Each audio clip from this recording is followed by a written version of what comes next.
Olá, gente amada e querida de Deus. Sejam todos bem-vindos a este nosso encontro com Deus, meditando a palavra, os acontecimentos da paixão e morte de Jesus na cruz do Calvário.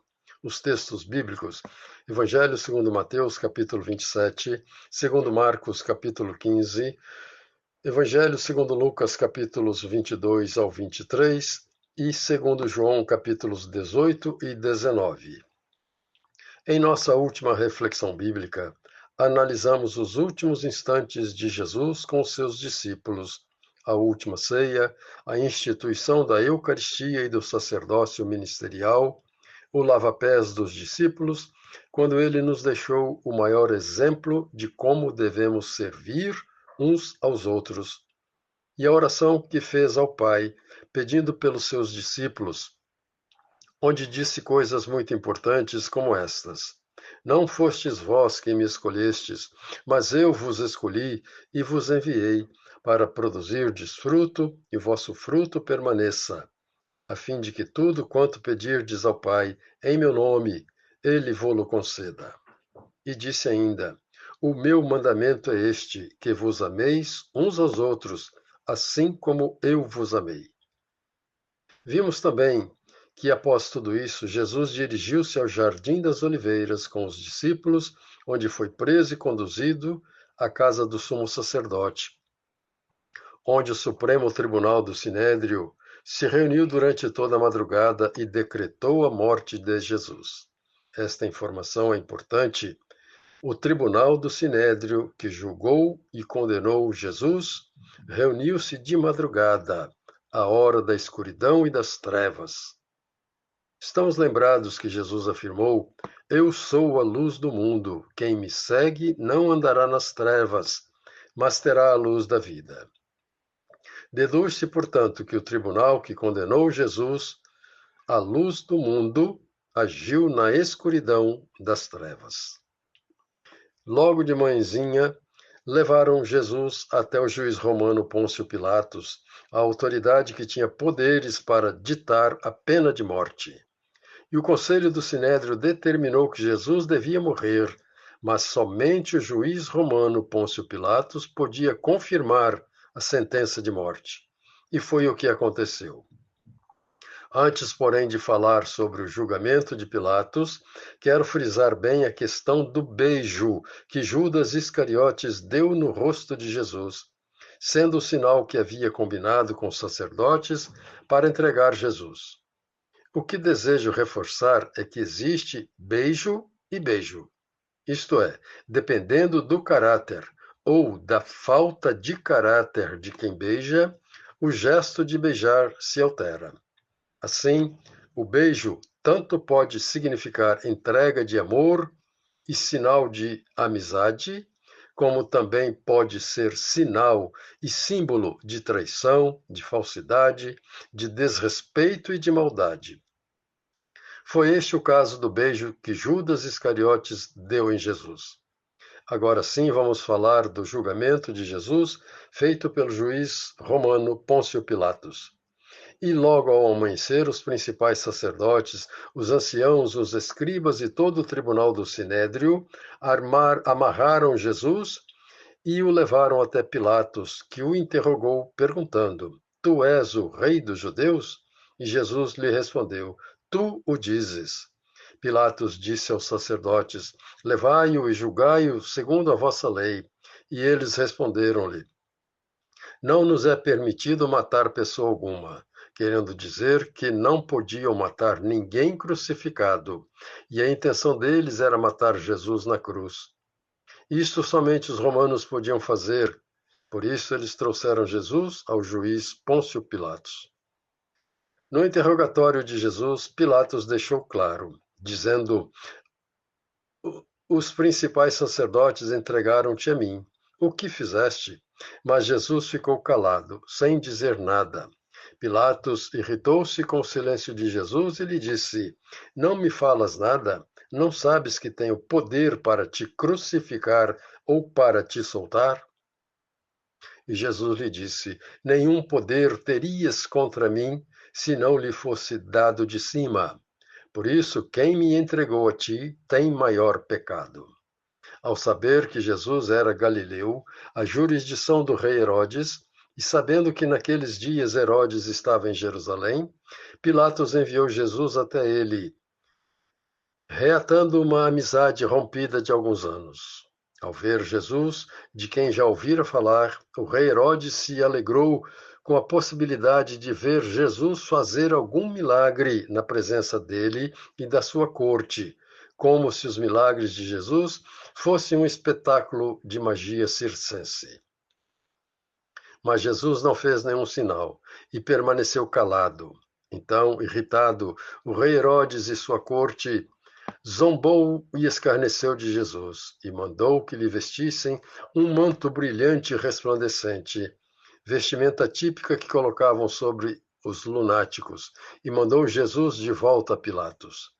O juiz Pilatos convocou os principais sacerdotes e disse-lhes: Vós me trouxestes este homem, acusando-o de perverter o povo. Mas eis que examinei-o na vossa presença e não encontrei nele culpa alguma de que o acusais. Nem Herodes achou-o culpado de morte, pois o mandou de volta a mim. Assim sendo, vou mandar castigá-lo com açoites e depois irei soltá-lo. Por ocasião da Páscoa, era costume que se soltasse algum preso. Então Pilatos mandou que trouxessem Barrabás, um bandido que estava preso por ter cometido um homicídio e uma sedição na cidade. E apresentou-o junto com Jesus e perguntou-lhes: Qual dos dois quereis que eu vos solte? Barrabás ou Jesus? E o povo respondia: Barrabás, solte Barrabás. E Pilatos insistiu: O que farei com Jesus?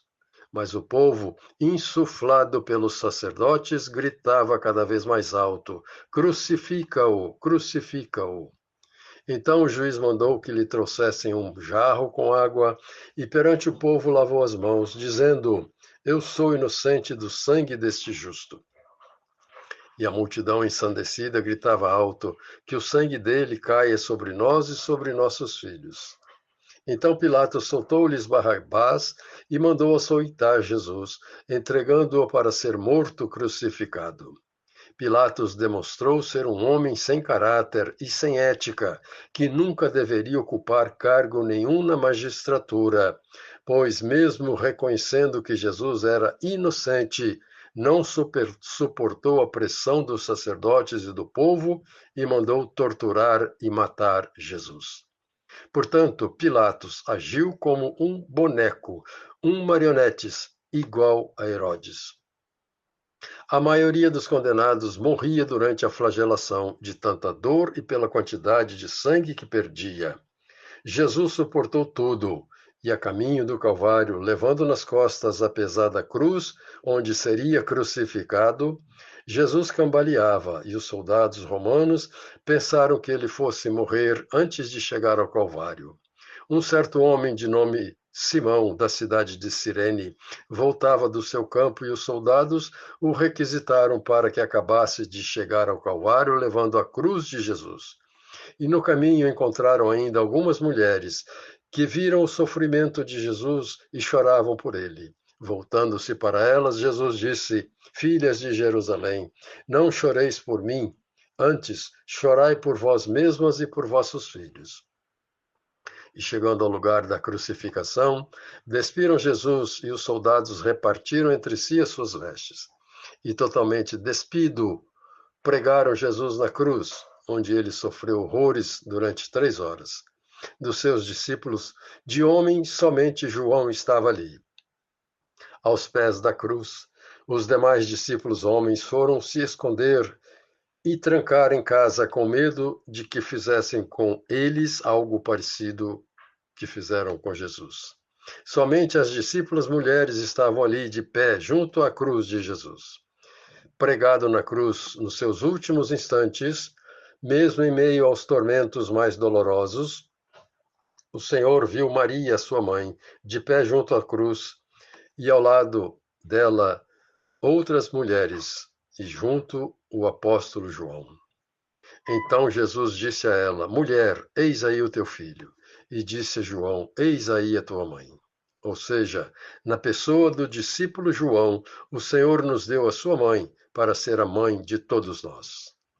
Vou terminar esta reflexão mostrando-lhes um fato da misericórdia infinita de Jesus, que mesmo sofrendo na cruz os piores tormentos, estava atento para que não se perdesse nenhuma ovelha do rebanho.